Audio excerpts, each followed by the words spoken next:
Module 5, Global Issues. Unit 5A, Reading and Vocabulary.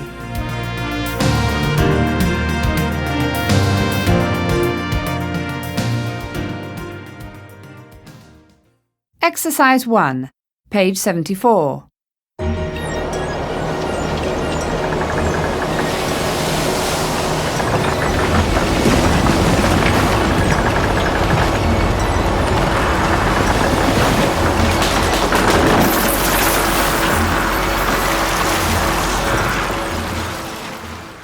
Exercise 2, page 74. Tsunami disaster.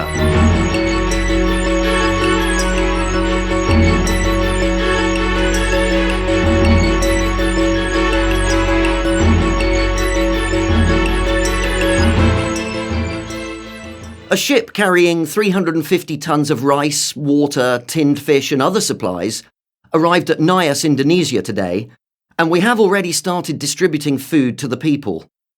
Unfortunately, cracked roads and collapsed bridges are making it very difficult. In the meantime, we keep searching for more survivors. In the early hours of Thursday, we managed to find a 13-year-old girl who was still alive.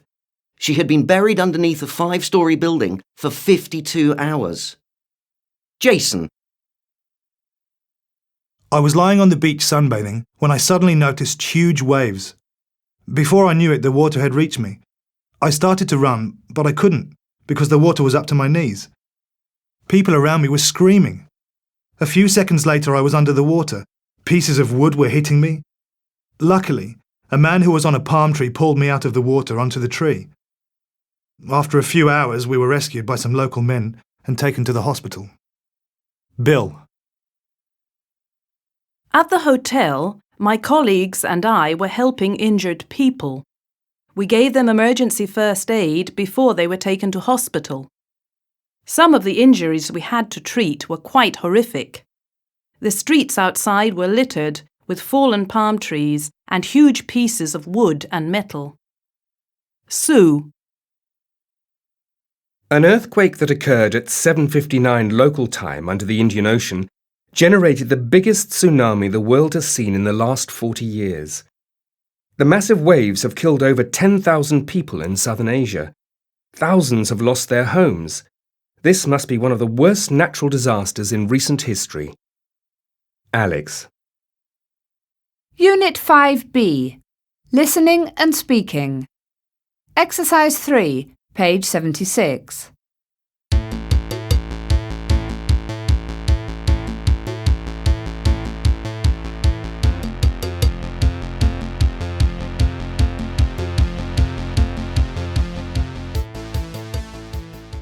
We spoke to some young people to find out their opinion about some current global issues. Speaker 1. I know it seems hard to believe in this day and age, but in some parts of the world, people don't even have clean water to drink. They can become ill really easily and die. Also, many children around the world die from infections or illnesses that could be prevented by giving them the proper medicine. Speaker 2. There have been a number of large-scale disasters around the world lately which have destroyed many people's homes and left them with nowhere to live. That's why I think an international emergency housing charity or scheme should be set up to help rebuild them. Speaker 3. Extreme weather is one result of climate change, which is what happens when the planet heats up.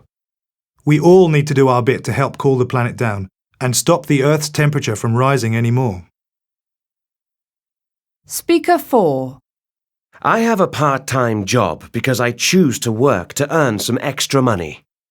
But I would not like to have to do hard labour all day, every day for very little pay from the age of 6 or something to look after my family.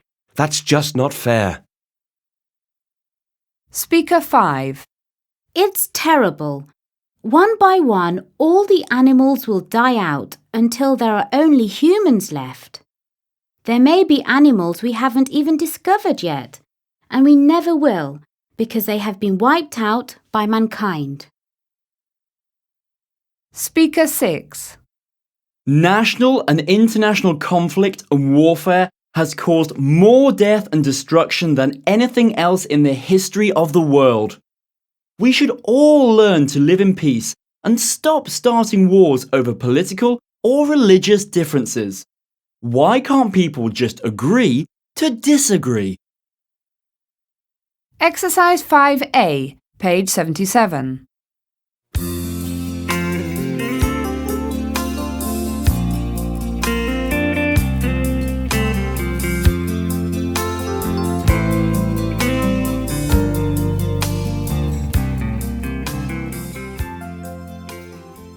I saw a documentary on TV last night, and it really opened my eyes about poverty in the developing world. Really? Yes, it's shocking. For example, did you know that half the people in the world live on less than $2 a day? That's nearly 3 billion people. Really? I didn't know that. It's true. And what's more, 30,000 children die every day around the world because of lack of food and medicine and a permanent home. Goodness me. That's terrible. It is, isn't it? So what can we do to help? Well, I think the problem happens because people don't get a good education. Yes, I think you're probably right. And if people don't get a good education, then they can't find jobs. True. And if they aren't able to find jobs, then they can't earn any money. Exactly. I think the government should set up better schools. I agree.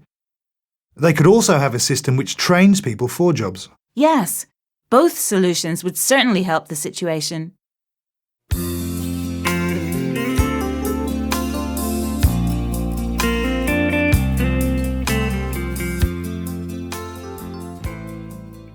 Exercise 6, page 77.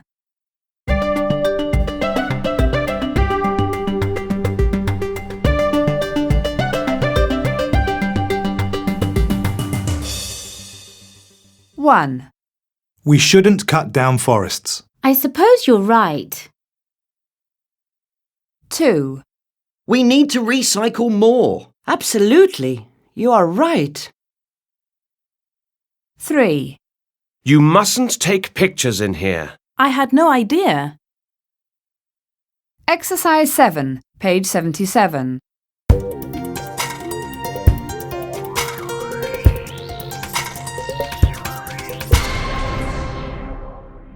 One. What are you looking at? 2. I didn't know such things existed. 3. Yes, they have been around for a while now. 4. For lots of reasons. 5. They certainly can't all fit in there. 6. And look, it is so small and easy to park. Unit 5D. Vocabulary and Speaking. Exercise 3, page 80.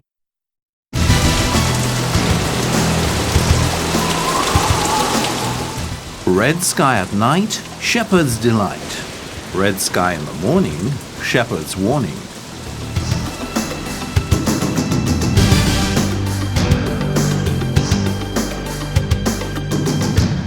We all hope for warm and sunny weather at the weekend or during our holidays. The majority of our planned activities are based on what the weather will be like. So it is important to know ahead of time what to expect. These days, meteorologists, with the help of modern-day technology, are able to use satellite information to tell us what the weather forecast will be all around the world. It wasn't always so easy, though. In the old days, people that relied on the weather in order to do their job needed to find ways to predict what might happen. Sailors and farmers began developing techniques to figure out what the winds might do or whether any rain might be on the way. They used everything around them, including watching the clouds, observing the behavior of animals, and inspecting plants and the soil. Over the years, many sayings, rhymes, anecdotes and stories were developed to help people prepare themselves for weather events. Many of these sayings are still used today, and seem to be accurate in predicting some weather events. So, next time you want to plan a weekend away, make sure you check out the sky the night before and watch your family pet to see if the weather will be agreeable or not.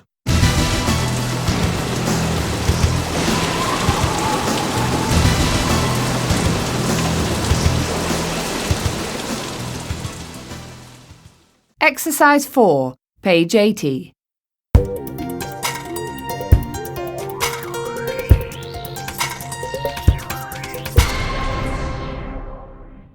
Onion skin is very thin. Mild winter is coming in. Onion skin is thick and tough. Winter will be cold and rough. Pale moon rains. Red moon blows. White moon neither rains nor snows. Evening red and morning grey, two sure signs of a fine day. Clear moon, frost soon. When seagulls fly to land, a storm is at hand. When clouds appear like rocks and towers, the earth's refreshed by frequent showers. Exercise 7, page 81.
Exercise 9, page 81.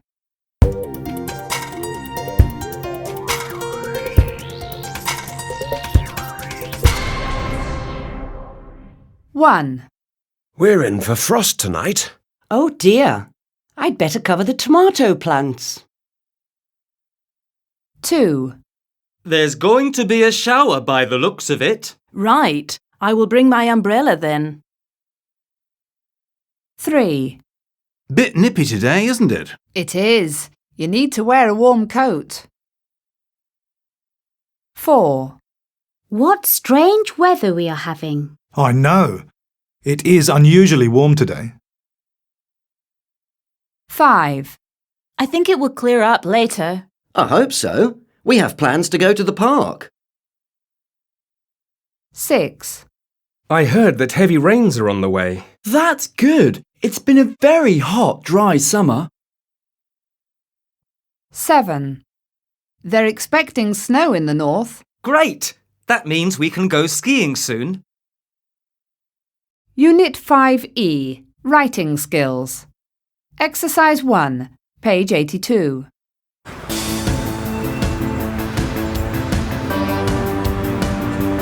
What can we do to reduce traffic in our city?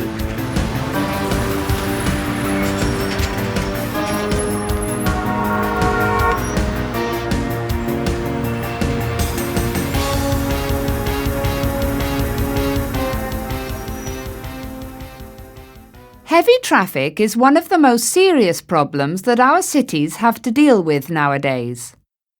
What can we do then to reduce traffic in our city centres? To begin with, it is important to improve public transport and to encourage people to use it to commute to work and to school. The result would be fewer cars in the city and consequently fewer traffic jams. Another solution would be to encourage people to participate in car-sharing programs.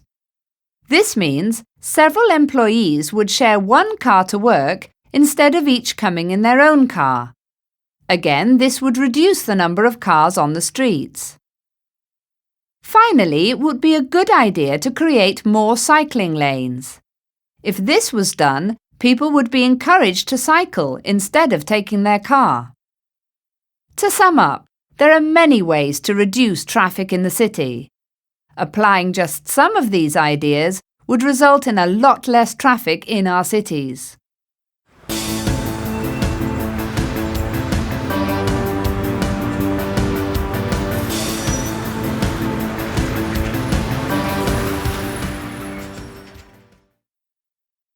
Exercise 5, page 83.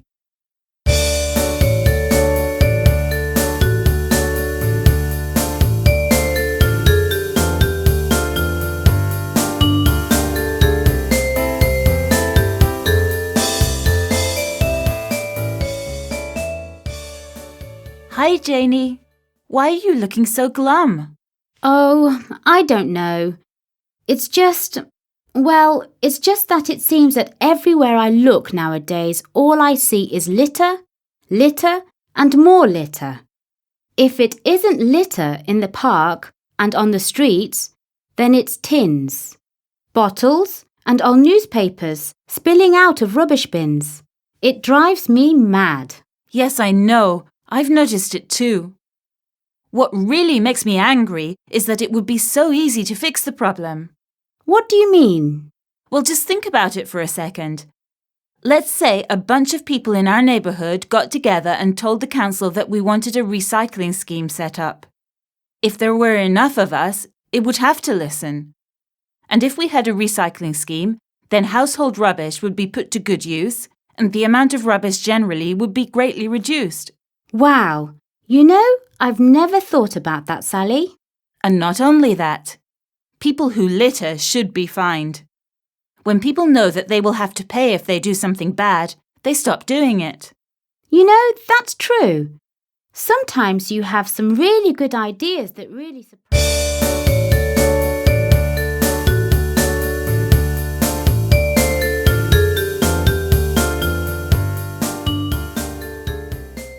Culture Corner 5. Scottish Coos. Exercise 1, page 85.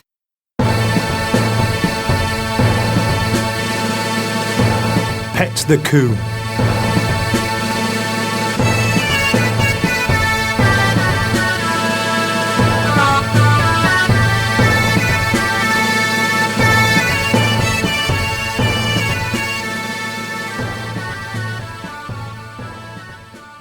When you think of Scotland, the first animal that probably comes to mind is Nessie, the legendary and shy monster from Loch Ness. However, the Scottish Highlands are home to another creature which is much easier to spot, the Highland coo. In Scotland, cows are called coos. The Highland coo is an ancient Scottish breed with long horns, long hair, and a fringe that makes it look different to other cows. Legend has it that a long time ago, a farmer wanted to impress his wife with a new variety of cow that would actually last through the long winters. The coo is also unique because it can survive on poor grazing grounds, eating plants that other animals don't. The farmer crossed a standard Hereford cow with a longer-haired, smaller cow and got one of Scotland's most popular tourist attractions. This cute animal is also known as shaggy coo or hairy coo. It has become a national symbol of Scotland and is important for farming as well as tourism. If you take a bus tour to the Scottish Highlands, don't miss the chance to take a photograph of this animal. Science. Across the curriculum. 5. Exercise 4, page 87. A.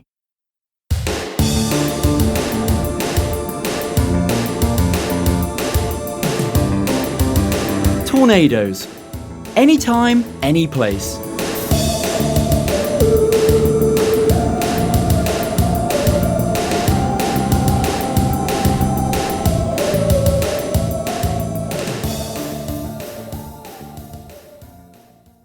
Tornadoes are one of nature's most violent storms, and they happen in various parts of the world. They can form at any time of the year, although many occur in the spring. Round and round. A tornado is a spinning, whirling wind. When it meets with cold air, it takes the shape of a long funnel or tube, reaching down from a large cloud. It is formed when warm air near the Earth's surface rises and meets with cold air. When the weather conditions are right, this warm air starts to twist as it rises, getting faster and stronger. It is a bit like watching water disappear down the plug hole in your bathtub. If this huge, twisting rope of air hits the ground, it may cause great damage. Tornadoes can reach speeds of more than 250 miles per hour, ripping roofs from houses, uprooting trees, and tossing heavy objects like cars in the air. Measuring disasters. In 1971, a meteorologist named Theodore Fujita developed a scale to show how strong tornadoes are. His scale goes from F0 to F5. It doesn't calculate strength based on wind speeds, but the damage a tornado causes to homes and other buildings. B.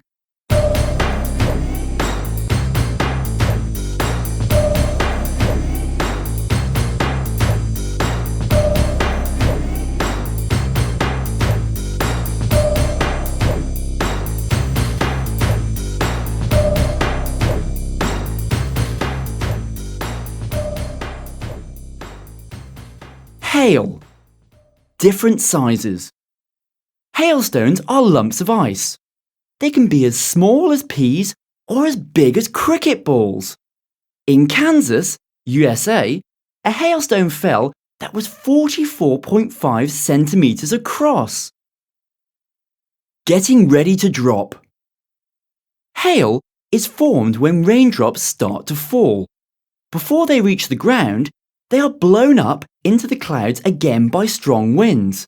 There, they freeze into balls of ice, and the wind in the clouds bounces them up and down.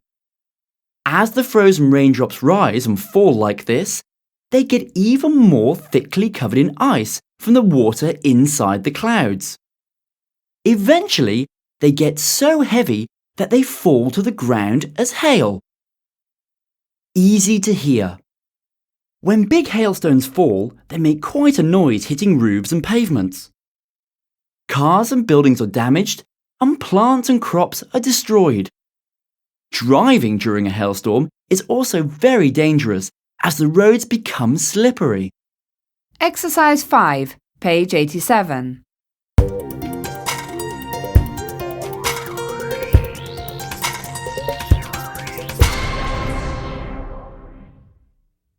Create your own tornado.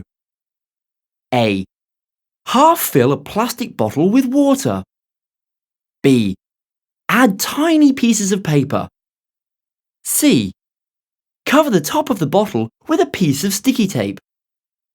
D. Poke a hole in the center of the tape for the water to flow through. E. Turn an empty bottle of the same kind upside down on the first bottle. F. Tape the openings together with waterproof tape. G. Turn the bottles so that the one with the water is on top. H. Swirl the water around faster and faster. I. The water and tiny pieces of paper whirl like a tornado.